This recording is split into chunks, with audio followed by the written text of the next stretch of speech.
Nous sommes le 20 décembre 2024 et aujourd'hui c'est le 20e épisode du calendrier de l'Avent. Et aujourd'hui je vais te parler du LBD-40, le lanceur de balles de défense en calibre 40 mm, le successeur du flashball. Alors je sais que je m'attaque pas au sujet le plus facile, c'est un sujet assez sensible le LBD-40. Il y a beaucoup de controverses autour de cette arme, mais j'ai envie de vous la présenter parce que justement c'est une arme qui est intéressante, qui a une histoire. Malgré le fait qu'elle soit très controversée, c'est une arme qui a son utilité. Bien évidemment ça reste une arme, donc elle a occasionné des blessures par le passé, mais sachez que cette arme c'est une arme de force intermédiaire, c'est une arme qui est classée en catégorie C, elle est utilisée notamment par la police nationale, la gendarmerie nationale, mais également la police municipale et également l'administration pénitentiaire. C'est une arme qui va être utilisée notamment sur tout ce qui est maintien de l'ordre, mais également parfois lors de sécurisation, par exemple sur des matchs de foot ou d'autres événements comme des manifestations, également lors de violences urbaines et parfois à la place de l'arme de service. Ça va venir un peu comme le taser en complément, c'est une arme de force intermédiaire, je dirais de deuxième catégorie. La marque qui produit le LBD-40, c'est un armurier suisse. Les projectiles de cette arme sont des projectiles de 40 x 46 mm.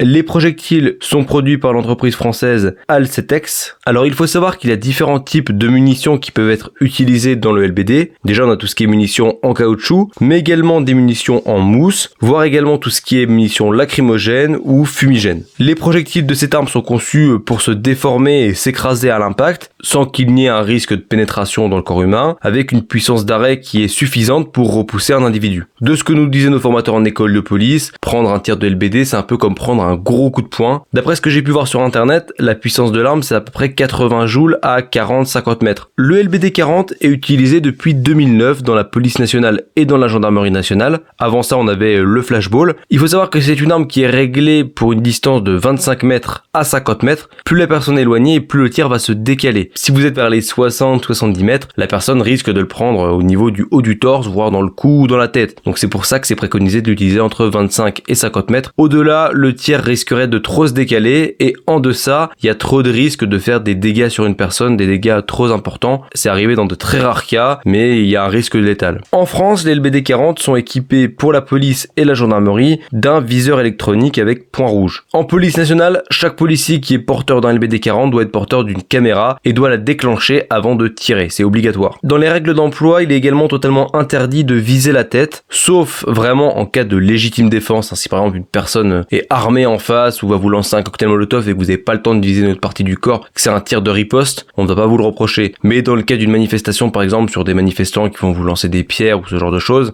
bien évidemment c'est interdit de viser la tête. C'est malheureusement arrivé dans quelques cas, je vais vous parler justement des blessés dus au LBD-40 juste après, mais il est arrivé quelquefois qu'il y ait des personnes qui prennent des tirs dans la tête, et ça c'est principalement dû parce que les tirs étaient faits à longue distance, ou alors que les tirs étaient faits en réaction parce que les forces de l'ordre étaient dans une situation où les manifestants en face étaient très violents, et du coup les tirs ont été faits en réaction de façon très rapide, et donc il est malheureusement arrivé dans quelques dizaines de cas que des personnes prennent des tirs en pleine tête. Il est également arrivé dans de très rares cas que des tirs aient manqué leur cible et touché d'autres personnes qui n'avaient rien à voir, et malheureusement dans certaines manifestations où ça va dégénérer de manière très vive, il est très compliqué de viser et de toujours viser les zones qui sont recommandées. Également de pouvoir évaluer la distance, puisque c'est facile de dire là derrière un micro qu'il faut l'utiliser entre 25 et 50 mètres, mais sur une manifestation c'est plus compliqué de jauger la distance. Et justement les blessés, parlons-en. Entre le 24 novembre 2018 et le 27 janvier 2019 à Paris, selon le tribunal administratif, près de 1000 tirs de LBD ont été réalisés, ce qui a occasionné des blessures graves chez 33 personnes, dont 28 touchées à la tête, ce qui représente 3% des tirs. Donc vous voyez quand même que la proportion des blessures graves, même si ça reste trop, bien évidemment, je suis totalement d'accord pour dire que 3% de blessés graves, ça reste trop, mais ça reste quand même une proportion très faible par rapport au nombre de tirs. Sachez que pour utiliser ce genre d'arme, il faut obligatoirement une formation et une habilitation. On n'utilise pas ce genre d'arme comme ça sans formation. Moi par exemple, je suis enquêteur, je suis dans un bureau, je ne suis pas amené à utiliser ce genre d'équipement, donc je ne suis pas habilité. Les services qui vont utiliser ce genre d'équipement, ça va être tout ce qui est brigade anticriminalité, compagnie départementale d'intervention, compagnie d'intervention, brigade spécialisée de terrain, également la brigade de recherche et d'intervention, et un peu moins utilisé par ces unités mais tout de même utilisé, ça va être tout ce qui est gendarmerie mobile et CRS. Ces unités qui sont pourtant spécialisées en maintien de l'ordre ont moins l'habitude d'utiliser ce type d'équipement parce que eux ils vont préférer tout ce qui est grenades lacrymogènes et utiliser d'autres moyens qui sont propres à ces unités comme des charges, mais également d'autres équipements spécialisés comme les camions lanceurs d'eau que possèdent les CRS ou alors les véhicules blindés que possède la gendarmerie mobile. mobile. J'espère que cette vidéo t'aura intéressé. Moi je te donne rendez-vous demain pour un prochain épisode du calendrier de l'Avent. Portez-vous bien et surtout abonnez-vous pour ne pas manquer les prochaines vidéos.